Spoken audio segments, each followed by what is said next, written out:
ಬೆಂಗಳೂರು ಉತ್ತರ ತಾಲೂಕು ದಾಸನಪುರ ಹೋಬಳಿ ಕಿತ್ತನಹಳ್ಳಿ ಗ್ರಾಮ ಪಂಚಾಯಿತಿ ವತಿಯಿಂದ 2026-27ನೇ ಸಾಲಿನ ಮೊದಲನೇ ಸುತ್ತಿನ ಗ್ರಾಮ ಸಭೆ ಕಿತ್ತನಹಳ್ಳಿ ಗ್ರಾಮ ಪಂಚಾಯಿತಿ ಆವರಣದಲ್ಲಿ ನಡೆಯಿತು.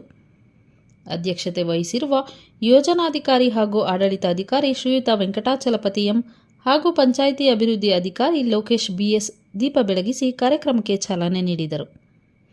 ಈ ಸಂದರ್ಭದಲ್ಲಿ ಎಲ್ಲ ಅಧಿಕಾರಿಗಳು ಬಂದು ಸಾರ್ವಜನಿಕರಿಗೆ ಸರ್ಕಾರದಿಂದ ಸಿಗುವ ಸೌಲಭ್ಯದ ಬಗ್ಗೆ ಮಾಹಿತಿ ನೀಡಿ ಈ ಗ್ರಾಮ ಸಭೆ ಬಹಳ ಅಚ್ಚುಕಟ್ಟಾಗಿ ಯಶಸ್ವಿಯಾಯಿತು. ಇನ್ನು ಈ ಸಭೆಯಲ್ಲಿ ಆಡಳಿತಾಧಿಕಾರಿ ಈ ಸಭೆಯನ್ನು ಉದ್ದೇಶಿಸಿ ಮಾತನಾಡಿ, ಪಂಚಾಯಿತಿ ವತಿಯಿಂದ ಸಿಗುವ ಸೌಲಭ್ಯದ ಬಗ್ಗೆ ಎಲ್ಲ ಅಧಿಕಾರಿಗಳು ಬಂದು ಮಾಹಿತಿ ನೀಡಿದ್ದಾರೆ ಎಂದು ಮಾತನಾಡಿದರು.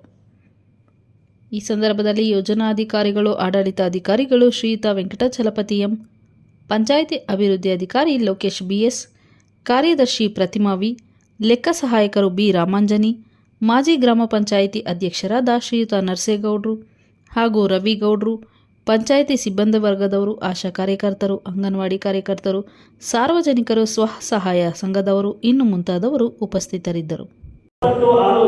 ಸಹಕಾರ ಸಂಘಗಳು, 13 ಶುಲ್ಕ ಕುಡಿಯುವ ನೀರಿನ ಘಟಕಗಳು ಮತ್ತು 50 ಸ್ವಸಹಾಯ ಸಂಘಗಳು ಇರುತ್ತವೆ. ಪ್ರಸ್ತುತ ಗ್ರಾಮ ಪಂಚಾಯತ್ ಸದಸ್ಯರ ಅವಧಿ ಮುಕ್ತಾಯವಾಗಿದ್ದು ಗ್ರಾಮ ಪಂಚಾಯಿತಿ ಆಡಳಿತಾಧಿಕಾರಿಗಳ ನೇಮಕವಾಗಿರುತ್ತದೆ. ಸರ್ಕಾರಿ ಭೂಮಿಯ ಬೆಳೆಗಳು, ಸರ್ಕಾರಿ ಬೆಳೆಗಳಿಗೆ ಹೊಸ ಪ್ರದೇಶ ವಿಸ್ತರಣೆ ಜಾಸ್ತಿ ಘಟಕಗಳಿಗೆ ಶೇಕಡ 40ರಂತೆ 2 ಹೆಕ್ಟೇರ್ವರೆಗೆ ಸಹಾಯಧನ ನೀಡಲಾಗುವುದು. ಹಾಗೆಯೇ ಕೃಷಿ ಹೊಂಡ ಮಾಡಲು ಸಹಾಯಧನ ನೀಡಲಾಗುವುದು. ವೈಯಕ್ತಿಕ ಕೃಷಿ ಹೊಂಡ 20-25-3 ಅಂದರೆ 1200 ಮೀಟರ್ ಸಾಮರ್ಥ್ಯದ ಕೃಷಿ ಹೊಂಡಕ್ಕೆ 75,000 ರೂಗಳ ಸಹಾಯಧನವನ್ನು ನೀಡಲಾಗುವುದು. ಹಾಗೆಯೇ ಪ್ಲಾಸ್ಟಿಕ್ ಬಳಕೆಗೆ ಶೇಕಡ 50% ಸಹಾಯಧನ ನೀಡಲಾಗುವುದು. ರಾಗಿ, ಭತ್ತ, ತೊಗರಿ, ಅಲಸಂದೆ ಮತ್ತು ಮೆಕ್ಕೆಜೋಳ ಭತ್ತಗಳ ಸಬ್ಸಿಡಿ ಸಹಾಯಧನಕ್ಕೆ ಲಭ್ಯವಿರುತ್ತದೆ. ಅದನ್ನು ಪಡೆಯೋದಕ್ಕೆ ರೈತರು ಆಧಾರ್ ಕಾರ್ಡ್ ಕೈಲಿ 10 ವರ್ಷಗಳಿಗೆ ಆಧಾರ್ ಕಾರ್ಡ್, ಕೈಲಿ ಆಗಿಲ್ಲ ಅಂದರೆ ಆಧಾರ್ ಕಾರ್ಡ್ ಮತ್ತು ಪಾಸ್ಬುಕ್ ಅಲ್ಲಿ ಸೌಲಭ್ಯ ಪಡೆಯಬಹುದು ಅಂತ ತಿಳಿಸ್ಕೊಟ್ಟಿದ್ದೀನಿ. ಆಮೇಲೆ ಸೂಕ್ಷ್ಮ ನೀರಾವರಿ ಯೋಜನೆಯಲ್ಲಿ ರೈತರಿಗೆ 90%, ಸಿಎಸ್ ರೈತರಿಗೂ ಹಾಗೂ ಸಾಮಾನ್ಯ ವರ್ಗದ ರೈತರಿಗೂ 90% ಸಹಾಯಧನದಲ್ಲಿ ತುಂತುರು ನೀರಾವರಿ ಘಟಕ ಕೊಡುವಂಥ ಸೌಲಭ್ಯ ಈ ಸೌಲಭ್ಯವನ್ನು ಎಲ್ಲ ರೈತರು ಪಡೆಯಬೇಕು ಅಂತ ತಿಳಿಸ್ತಾ ಇದ್ದೀನಿ. ಜೊತೆಗೆ ನಮ್ಮ ಇಲಾಖೆಯಲ್ಲಿ ಏನೇ ಸೌಲಭ್ಯ ಪಡಬೇಕಾದ್ರೆ ಮಿನಿಮಮ್ 20 ಗಂಟೆ ಇರಲೇಬೇಕು.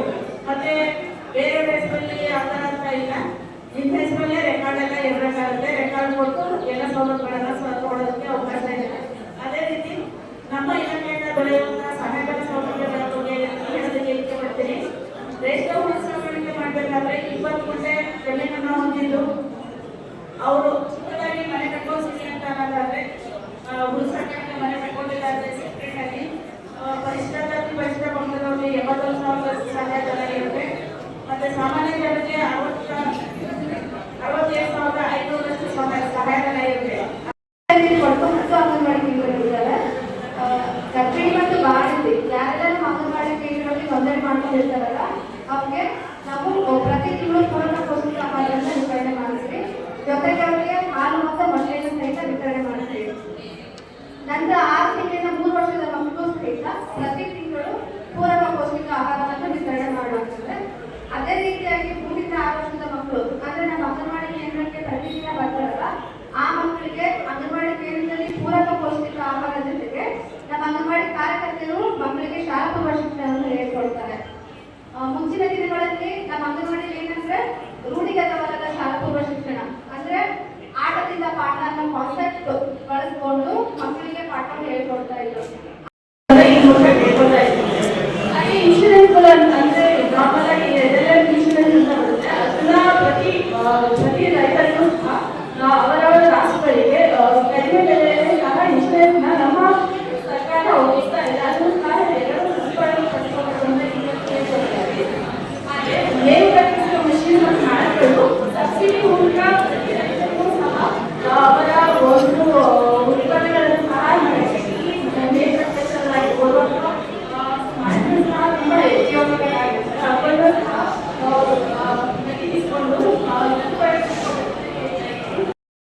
ನಮ್ಮ ಇಲಾಖೆಯಿಂದ ಇಷ್ಟು ಸೌಲಭ್ಯ ಉಪಯೋಗಗಳಿಂದ ಈಗ ನಾವು ಬಂದಿರತಕ್ಕಂಥ ಅಟ್ಲೀಸ್ಟ್ ಮಕ್ಕಳು ಯಾರನ್ನ ಬೇಕು ಅವರ ಅವ್ರ ಅವಶ್ಯಕತೆ ಇದೆ ಅಂತ ಹೇಳೋ ಕೆಲಸ ನಾವು ಮಾಡಬೇಕು. ನಮ್ಗೇನು ಅವಶ್ಯಕತೆ ಇಲ್ಲ ಅಂತ ಕೇಳ್ಕೊಂಡು ಗೊತ್ತಾಗ್ಬಿಡ್ತೀವಿ. ಈಗ ಅವ್ರು ಬಂದು ಹೇಳಿದ್ದು ಹೇಳ್ತಾ ಇರಲ್ಲ. ಹಾಗೆ ನಮ್ಮ ಇಲ್ಲಿ ಮುಖ್ಯವಾಗಿ ನಮ್ಗೆ ಆಹಾರ ಇಲಾಖೆ ರೇಷನ್ ಕಾರ್ಡ್ ತುಂಬಾ ಸಮಸ್ಯೆ ಇದೆ. ಹಾಗಾಗಿ ನಮ್ಮ ಆಹಾರ ಇಲಾಖೆ ಗೊತ್ತಿಲ್ಲ. ಅವ್ರಿಗೆ ದಯವಿಟ್ಟು ಹೇಳ್ಬೇಕು. ಹಾಗೆ ನಮ್ಮಲ್ಲಿ ಸಿಕ್ಕಾಪಟ್ಟೆ ಇದೆ ಕಳ್ತನ, ಮನೆಗಳಲ್ಲೆಲ್ಲ ಕಳ್ತನ ಜಾಸ್ತಿ. ಮತ್ತೆ ನಮ್ಮ ಹಸುಗಳನ್ನ ಬೇಜಾರು ನಮ್ಮ ಊರಲ್ಲಿ ಹಸುಗಳು ಹೊಡ್ಬಿಟ್ಟಿದ್ದಾರೆ, ನೂರಾರು ಹಸುಗಳು ಹೊಡ್ಬಿಟ್ಟಿದ್ದಾರೆ. ಈಗ 5 ತಾರೀಕಿಗೆ ಜೀವನದವರೆಗೆ ಭಾರಿ ಹೊಡ್ತಾ ಇದ್ರು. ಈಗ ನಮಗೂ ನಾವು ಕಂಪ್ಲೇಂಟ್ ಮಾಡಿದ್ದೀವಿ, FIR ಮಾಡ್ತಿದ್ದೀವಿ, ಏನೂ ಪ್ರಯೋಜನ ಇಲ್ಲ. ದಯವಿಟ್ಟು ಇದೊಂದು ಹೇಳ್ಕೊಳ್ಳೋದಕ್ಕೆ ನಾವು ಎಷ್ಟು ಪ್ರಯತ್ನ ಪಟ್ಟು ಆಗ್ತಾ ಇಲ್ಲ. ಆ ಥರ ಕೆಲಸಗಳು ನಡೀತಾ ಇದೆ, ಕಳ್ತನಗಳು ನಡೀತಾ ಇದೆ. ಮತ್ತೆ ನಮ್ಮ ಇಲ್ಲಿ ಏನು ನಾವು ಬಡಾವಣೆಗಳು ನಡೆದೋಯ್ತು ಆಗಿವೆ, ಅವ್ರಿಗೆ ವಿದ್ಯುತ್ ಸಮಸ್ಯೆ. ದಯವಿಟ್ಟು KEB ಬರಬೇಕಾಗಿದೆ. ಆಡಳಿತಾಧಿಕಾರಿಗಳು ಹಾಗೂ ಆಫೀಸಲ್ಲಿ ಯೋಜನಾಧಿಕಾರಿಗಳಾಗಿರ್ತಾರೆ ಸರ್ ಅವರೇ, ಹಾಗೂ ಅಭಿವೃದ್ಧಿ ಸರ್ ಅವರೇ, ಎಲ್ಲ ಸಿಬ್ಬಂದಿಯವರೇ, ಇವತ್ತಿನ ದಿವಸ ಗ್ರಾಮ ಸಭೆ ಆಯೋಜಿಸಿದ್ದಾರೆ. ನಾವು ಮುಖ್ಯವಾಗಿ ಏನಾಗಿದೆ ಗ್ರಾಮ ಸಭೆಯಲ್ಲಿ ಜನ ಸೇರ್ತಾ ಇಲ್ಲ. ಈಗ ಎಲ್ಲ ಇಲಾಖೆ ಅಧಿಕಾರಿಗಳು ಬಂದಿದ್ದಾರೆ. ನಮ್ಮ ಸರ್ಕಾರದ ಸವಲತ್ತುಗಳು ಏನೇನಿದೆ ಅಂದ್ಬಿಟ್ಟು ತಿಳಿಸ್ಕೊಡ್ತಕ್ಕಂಥದ್ದು. ಆದರೆ ಅದನ್ನ ಉಪಯೋಗಿಸ್ಕೊಂಡಂತ ಜನನೇ ಇಲ್ಲ ಅಂದಾಗ ಸಭೆ ಮಾಡಿ ನಮಗೆ ಪ್ರಯೋಜನ ಇರಲ್ಲ. ಒಬ್ಬರೆಲ್ಲ ಕೆಲಸ ಬಿಟ್ಟು ಆಫೀಸ್ ಕಳ್ಸ್ಬಿಟ್ಟು ಬಂದಿರ್ತಾರೆ. ಅದು ಸದುಪಯೋಗ ಪಡಿಸ್ಕೋಬೇಕು. ಇಲ್ಲ ಪಂಚಾಯತಿಗಳು ನಿಮ್ಮ ಬೇಡಿಕೆಗಳನ್ನ ಅರ್ಜಿ ಮುಖಾಂತರ ಕೊಟ್ಟು ಅದಕ್ಕೆ ಸಂಬಂಧಪಟ್ಟ ಕಲ್ಪಿಸ್ತಾರೆ ನಮ್ಮ ಪಂಚಾಯತ್ ಗ್ರಾಮ ಪಂಚಾಯತಿಯಿಂದ. ಅದನ್ನು ಮಾಡ್ತಾ ಇಲ್ಲ. ಏನಂದ್ರೆ ಸರ್ಕಾರದ ನಮ್ಗೆ ಯಾವುದೇ ಸವಲತ್ತು ಅಂತ ಜನ ಹೇಳ್ತಾರೆ, ಅದೆಲ್ಲ ಇದೆ ಪ್ರಸರ್ತಾ ಇದೆ. ಪ್ರಚಾರ ಮಾಡಿಕೊಂಡು ಸಂಗ್ರಹಣೆ ಮಾಡಬೇಕು. ಅವರು ಇಲಾಖೆ ವಿವಿಧ ಕಾರ್ಯಕ್ರಮ ಹಾಗೂ ವಿವಿಧ ಯೋಜನೆಗಳನ್ನ ಹಂಚಿಕೊಂಡಿದ್ದಾರೆ. ನಾವೆಲ್ಲರೂ ನಾನು ಹೇಳೋದು ಈ ಯೋಜನೆಗಳನ್ನು ಎಲ್ಲರೂ ಸದುಪಯೋಗ ಪಡಿಸಬೇಕಂತ ಈ ಟೈಮ್ನ ನಿಮ್ಮೆಲ್ಲ ಕೇಳ್ಕೊಂಡಿದ್ದೀನಿ.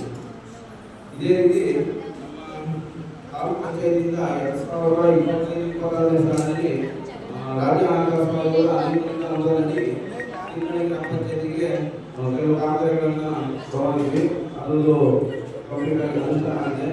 ಕಿನ್ನಳ್ಳಿ ಗ್ರಾಮದ ಹೆಚ್ಚುವರಿ ಘಟಕದ ಅಭಿವೃದ್ಧಿ ಕಾಮಗಾರಿಯನ್ನು ತಗೊಂಡು ಅದನ್ನು ಅನುಷ್ಠಾನ ಮಾಡಲಾಗಿದೆ. ಅದೇ ರೀತಿ ಕಿನ್ನಳ್ಳಿ ಬಸವೇಶ್ವರ ಕನಿಷ್ಠ ಅಧಿಕಾರಿ ಬಸವೇಶ್ವರ ತಮ್ಮಯ್ಯ ಮನೆಯ ದುರ್ಗಯ್ಯ ಮನೆಯವರೆಗೂ ಕಾಂಕ್ರೀಟ್ ರಸ್ತೆ ಕಾಮಗಾರಿ 2 ಲಕ್ಷ ಅನುಷ್ಠಾನ ಮಾಡಲಾಗಿದೆ. ಅದೇ ರೀತಿ ರಾಹುಲ್ನಹಳ್ಳಿ ಗ್ರಾಮದ ಸರ್ಕಾರಿ ಹಿರಿಯ ಪ್ರಾಥಮಿಕ ಶಾಲೆಯಲ್ಲಿ ಶೌಚಾಲಯ ಹಾಗೂ ರ್ಯಾಂಪ್ ನಿರ್ಮಾಣ ಕಾಮಗಾರಿಯನ್ನು 4 ಲಕ್ಷ ರೂಪಾಯಿಗಳಿಂದ ಅನುಷ್ಠಾನ ಮಾಡಲಾಗಿದೆ. ಈ ವರ್ಷ ಅಂದರೆ 2026-27ನೇ ಸಾಲಿನಲ್ಲಿ ಅನುದಾನ ಈ ವರ್ಷ ಆಗಸ್ಟ್ ಅಥವಾ ಸೆಪ್ಟೆಂಬರ್ನಲ್ಲಿ ಅನುದಾನ ನಿಧಿಯಾಗುತ್ತೆ ರಾಜ್ಯ ಹಣಕಾಸು ಆಯೋಗದಿಂದ. ಅದರಲ್ಲಿ ಯಾವುದೇ ರೀತಿ ಎಷ್ಟು ಅನುದಾನ ಲಭ್ಯತೆ ಆ ಲಭ್ಯತೆಯ ಅನುಸಾರವಾಗಿ ಕಿನ್ನಳ್ಳಿ ಗ್ರಾಮ ಪಂಚಾಯತಿಗೆ ಕಾಮಗಾರಿಗಳನ್ನು ಅನುಷ್ಠಾನ ಮಾಡ್ತೇವೆ. ಈಗ 2026-27ನೇ ಸಾಲಿನಲ್ಲಿ ತಯಾರಿಕೆ ಮಾಡಲಿಕ್ಕೆ ಮಾನ್ಯ ಮುಖ್ಯ ಕಾರ್ಯನಿರ್ವಾಹಕ ಅಧಿಕಾರಿಗಳ ನಿರ್ದೇಶನ ಹಾಗೂ ಮಾರ್ಗಸೂಚಿಯಂತೆ ಆಮೇಲೆ ವಾರ್ಡ್ ಸಭೆಗಳಲ್ಲಿ ತೆಗೆದುಕೊಂಡ ಕಾಮಗಾರಿಗಳು ಹಾಗೂ ಈಗ ಗ್ರಾಮ ಸಭೆಯಲ್ಲಿ ನಾವೆಲ್ಲರೂ ಏನು ಆರಂಭಿಸಿದ್ದೀವಿ ಇವೆಲ್ಲ ಮನವಿಯನ್ನು ಸಲ್ಲಿಸಿದ್ದನ್ನ ಅದನ್ನೆಲ್ಲ ಪರಿಗಣಿಸಿ ಯೋಜನೆಯನ್ನು ತಯಾರಿಸಿ ಅನುಮೋದನೆ ಪಡೆದುಕೊಂಡು ಈ 2026-27ನೇ ಸಾಲಿನಲ್ಲಿ ಅನುಷ್ಠಾನ ಮಾಡೋದಂತ ಈ ಸಭೆಯಲ್ಲಿ ನಾವೆಲ್ಲರಿಗೂ ನಾನು ಹೇಳಿ ಇಚ್ಛೆಪಡ್ತೇನೆ. ಅದೇ ರೀತಿ ನಮ್ಮ ನರೇಗಾದು ನಮ್ಮಲ್ಲಿ ಎಲ್ಲ ಗೊತ್ತಿದೆ. ನಮ್ಮ ಗ್ರಾಮ ಪಂಚಾಯತಿಗೆ ನಿಮಗೆ ಯಾವುದಾದ್ರೂ ನರೇಗಾ ಜಮೀನು ಅಥವಾ ವೈಯಕ್ತಿಕ ಕಾಮಗಾರಿಗಳು ಏನು ತಗೊಳ್ಳೋದಕ್ಕೆ ಗ್ರಾಮ ಪಂಚಾಯತಿ ಭೇಟಿ ಮಾಡಿ ಅದು ತುಂಬ ಸದುಪಯೋಗ ಹೊಂದಿದ್ದೇವೆ. ಅದನ್ನೆಲ್ಲ ನಾವೆಲ್ಲ ಬಳಸ್ಕೊಂಡು ಅನುಷ್ಠಾನ ಮಾಡ್ಕೋಬೇಕು ಪ್ರಥಮ ಹಂತದಲ್ಲಿ ಅಂತ ಹೇಳ್ತಾ ನಿಮ್ಮ ಮೂಲಕ ಹೇಳ್ಕೊಳ್ತೇನೆ. ಈ ಮಾತಾಡಿ